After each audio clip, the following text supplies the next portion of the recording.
Assalamualaikum warahmatullahi wabarakatuh. Selamat siang semuanya. Bagaimana kabar kalian semua? Semoga kabar kalian selalu lebih baik lagi dari hari sebelumnya. Dan Ibu doakan semoga kalian selalu diberikan kesehatan agar bisa melaksanakan pembelajaran hari ini dengan baik. Oke anak-anak, bertemu lagi bersama Ibu pada pembelajaran tematik. Nah, hari ini kita masih di tema 5, namun kita sudah masuk ke subtema 3. Pengalamanku di tempat bermain pada pembelajaran pertama. Namun, sebelum kita mulai pembelajaran, alangkah baiknya kita membaca doa terlebih dahulu agar pelaksanaan pembelajaran kita hari ini bisa berjalan dengan baik sesuai dengan apa yang kita harapkan. Berdoa, mulai. Berdoa selesai. Oke anak-anak, pada pertemuan kali ini Ibu harapkan kalian dapat membaca dan menjawab pertanyaan bacaan mengenai permintaan maaf, dan kalian juga mampu menjawab setiap pertanyaan dari cerita yang Ibu bacakan. Kemudian Ibu harapkan juga kalian dapat mengukur panjang suatu benda menggunakan meteran gulung dan juga mengubah satuan panjang benda dari meter menjadi sentimeter, begitupun sebaliknya. Oke, oleh karena itu kalian simak videonya sampai selesai dan pahami dari beberapa materi yang Ibu sampaikan ya. Oke, kita mulai. Di sini Ibu memiliki sebuah cerita yang berjudul Teman yang Baik. Oke, dengarkan ya. Saat mengejar bola, kaki Yoga tidak sengaja tersandung di lapangan. Yoga terjatuh. Lutut Yoga terluka. Ino dan Raka segera membantu Yoga. Ino dan Raka memapah Yoga ke pinggir lapangan. Ino memberi obat merah di lutut Yoga yang terluka. Yoga berkata kepada teman-temannya, "Terima kasih teman-teman telah membantuku." Begitupun. Nah, itulah cerita yang berjudul Teman yang Baik. Coba dari cerita yang barusan kita baca, menceritakan sebuah pertemanan yang baik, yang mana saat tadi Yoga itu mengejar bola, tiba-tiba kakinya tersandung sehingga membuat Yoga terjatuh dan lututnya terluka. Nah, di sana ada Ino dan Raka yang langsung membantu Yoga, dan Ino pun memberikan obat merah kepada lutut Yoga yang terluka. Nah, di sini Yoga pun mengucapkan terima kasih kepada teman-temannya yang sudah membantu Yoga. Nah, di sini kita belajar mengenai bagaimana ketika kita mendapatkan pertolongan orang lain, jangan lupa untuk selalu mengucapkan terima kasih. Dan kalau misalkan kita memiliki kesalahan atau ada sesuatu yang membuat orang itu terluka, maka kita hendak untuk meminta maaf. Begitu. Nah, dari cerita tadi ada beberapa pertanyaan ya, yang mana pertanyaan-pertanyaan itu terdapat dari teks bacaan yang barusan kita baca. Nah, sekarang Ibu mau tanya, siapakah yang membantu Yoga saat terjatuh? Coba, pasti kalau misalkan kalian bisa menjawab, berarti kalian membaca ceritanya dengan baik. Coba, siapa yang membantu Yoga saat terjatuh? Ya, Ino dan Raka. Jadi Ino dan Raka itu adalah yang membantu Yoga ketika terjatuh saat mengejar bola. Kemudian Ibu mau tanya lagi, siapa yang memapah Yoga ke pinggir lapangan? Ya, betul sekali, Ino dan Raka juga. Dan apa yang diucapkan Yoga kepada Ino dan Raka? Tadi kan Yoga dibantu pada saat dia terjatuh, dan Yoga juga tidak lupa mengucapkan kepada Ino dan Raka itu apa? Good sekali ya, mengucapkan terima kasih karena sudah membantu Yoga. Oke, betul sekali, kalian sudah bisa menjawab setiap pertanyaan-pertanyaan yang Ibu berikan. Nah, dari cerita yang barusan kita baca, kita sudah mengetahui bahwa bagaimana kita mengucapkan terima kasih kepada orang yang telah membantu kita, yang mana ketika kita merasa senang atau misalkan kita mengalami kesulitan sehingga ada orang yang membantu kita, maka hendaklah jangan lupa untuk mengucapkan terima kasih. Ya, kalau misalkan kita berbuat kesalahan, maka hendaklah kita mengucapkan apa? Betul sekali, minta maaf. Oke? Bisa ya kalian membedakan ketika kalian mau mengucapkan minta maaf dan terima kasih. Oke, sekarang di sini ada aturan-aturan. Nah, jadi ketika kalian bermain mau dimanapun tempatnya, misalkan mau di rumah, mau di sekolah, mau di tempat bermain, terdapat aturan-aturan ketika kalian bermain, yang mana aturan-aturan tersebut harus kalian patuhi ya. Aturan itu dibuat untuk dipatuhi. Kenapa? Karena agar kita melatih diri kita untuk menjadi lebih baik lagi dan lebih disiplin lagi. Nah, di sini Ibu mau bacakan aturan-aturan saat kita bermain. Nah, yang pertama, jangan memainkan permainan yang berbahaya. Nah, misalkan kalian memainkan mainan yang berbahaya atau dapat melukai teman kita atau melukai diri kita sendiri. Nah, ini tidak boleh ya. Misalkan bermain pisau, bermain gunting. Pisau dan gunting digunakan ketika kita membutuhkan, misalkan kita mau motong buah-buahan, misalkan ya. Kalau misalkan kalian kesulitan, nanti kalian boleh minta tolong.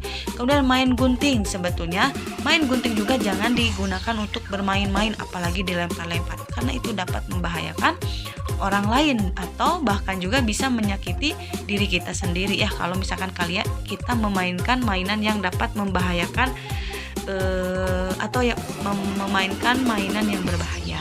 Nah, kemudian yang kedua, aturan yang kedua yaitu bermain pada tempatnya. Nah, maksud di sini misalkan kalian bermain di taman. Nah, di taman itu misalkan ada area yang tidak boleh digunakan untuk bermain. Nah, oleh karena itu kita jangan bermain di area yang memang dilarang untuk bermain. Kalian boleh bermain di tempat yang memang diperbolehkan untuk bermain ya. Karena kalau misalkan ada peringatan dilarang bermain di sini misalkan atau jangan menginjak rumput ini, berarti kan otomatis itu tidak boleh ditempati ya, karena bukan area untuk bermain ya. Oke, kemudian aturan yang ketiga, bermain harus rukun. Jelas kalau misalkan kita ingin main kita terasa menyenangkan, kemudian tidak ketika kita bermain tidak ada yang misalkan pas diajak bermain pasti mau teman-teman kita, karena kita selalu mencerminkan hidup rukun ya.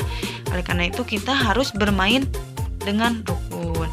Dan peraturan yang keempat yaitu bermain jangan sampai lupa waktu. Nah ini ketika kita bermain kita harus tahu waktu. Misalkan sekarang kita sedang melaksanakan pembelajaran, otomatis kita harus belajar. Waktunya belajar. Begitupun kalau misalkan kita ada tugas tapi kita males gak mau ngerjain misalkan. Nah ini tidak boleh, berarti kita harus bisa menempatkan segala sesuatu itu pada waktunya. Ketika kita waktunya bermain, kalian boleh bermain. Ketika waktunya sholat, kalian harus sholat. Jadi kalian bisa menggunakan waktu itu dengan baik. Dan jangan lupa kalau misalkan bermain itu jangan sampai lupa waktu. Misalkan bermain dari pagi, dari jam 6 pagi sampai jam 9 malam. Nah ini yang tidak boleh, misalkan kita berkunjung atau main ke rumah teman. Jadi kalian harus tahu waktu ketika kalian bermainnya agar tidak ada yang khawatir ketika kalian bermain.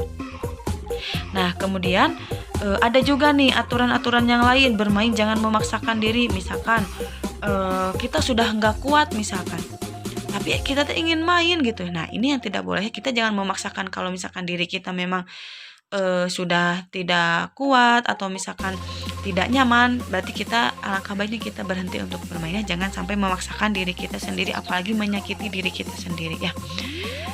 Oke, sekarang Ibu mau tanya, pernah nggak kalian melihat tukang kayu dan penjahit sedang mengukur? Coba, kalau misalkan tukang kayu mengukur bendanya atau barangnya itu sama tidak dengan ketika orang mengukur atau penjahit mengukur badan orang yang mau membuat baju. Betul ya. Terus apakah alat untuk mengukur panjang meja sama dengan alat untuk mengukur celana? Coba kalian bayangkan. Apakah bisa ya ketika kita mengukur meja, mengukur badan misalkan ya, untuk mengukur panjang lengan, kemudian panjang lingkar leher dan lain-lain, apakah bisa menggunakan meteran yang suka digunakan oleh tukang bangunan atau tukang kayu, atau sering kita sebut meteran gulung? Nah, sekarang kita akan bahas. Nah, di sini coba kalian perhatikan alat ukur. Nah, alat ukur itu alat yang digunakan untuk mengukur panjang meja, digunakan meteran gulung. Jadi ketika kita mau mengukur meja, otomatis kita bisa menggunakan meteran gulung. Nah, sebetulnya bisa menggunakan meteran pita dan penggaris, namun terbatas karena panjangnya itu tidak sepanjang meteran gulung ya. Oleh karena itu, biasanya orang yang mau mengukur panjang meja, kemudian pintu, atau misalkan panjang luas kamar, lebar kamar, atau apapun itu pasti menggunakan meteran gulung. Kenapa? Karena satuan meternya di sana itu memuat panjang ya. Kalau misalkan sebetulnya bisa kita menggunakan penggaris, namun akan memakan waktu yang sangat lama, tidak efektif dan tidak efisien ya. Nah, kemudian sedangkan untuk mengukur panjang celana itu menggunakan meteran pita. Kenapa? Karena meteran pita itu bisa mengukur lingkar celana atau lingkar leher ya. Coba kalau misalkan kita membayangkan, bisa sebetulnya kita mengukur menggunakan meteran gulung, namun itu berbahaya. Nanti dikhawatirkan ketika kita mengukur lingkar leher, lingkar kepala, lingkar apapun menggunakan meteran gulung, nanti bisa terluka ya, karena biasanya meteran gulung ini terbuat dari besi, berbahan besi gitu ya. Nah gitu ya, jadi kalian bisa membedakan ya alat yang digunakan untuk mengukur kayu atau tukang bangunan dan tukang jahit. Oke? Nah, kemarin juga kita sudah belajar ya alat untuk mengukur benda, yang mana alat mengukur benda itu yang pertama meteran gulung. Nah, meteran gulung ini menggunakan satuan meter yang bisa disingkat dengan huruf M. Nah, contohnya seperti ini ya, meteran gulung yang suka digunakan untuk tukang bangunan. Kemudian ada meteran pita. Nah, kalau meteran pita ini menggunakan satuan cm dan bisa disingkat dengan cm ya. Gambarnya. Tapi kalian sudah bisa membayangkan, jadi meteran pita ini yang biasa digunakan oleh para tukang jahit ya. Oke, sekarang 1 meter itu sama dengan, ya betul, 100 cm. Nah, sekarang coba lihat di sini, panjang celana ayah 100 cm. Apabila diubah menjadi meter, maka panjang celana ayah menjadi, sekarang kita lihat di sini, 1 meter, ya ini 1 meter sama dengan 100 cm. Nah, sedangkan panjang celana ayah tadi ketika diukur panjangnya itu 100 cm. Sekarang kita mau merubah ke dalam meter. Berapakah?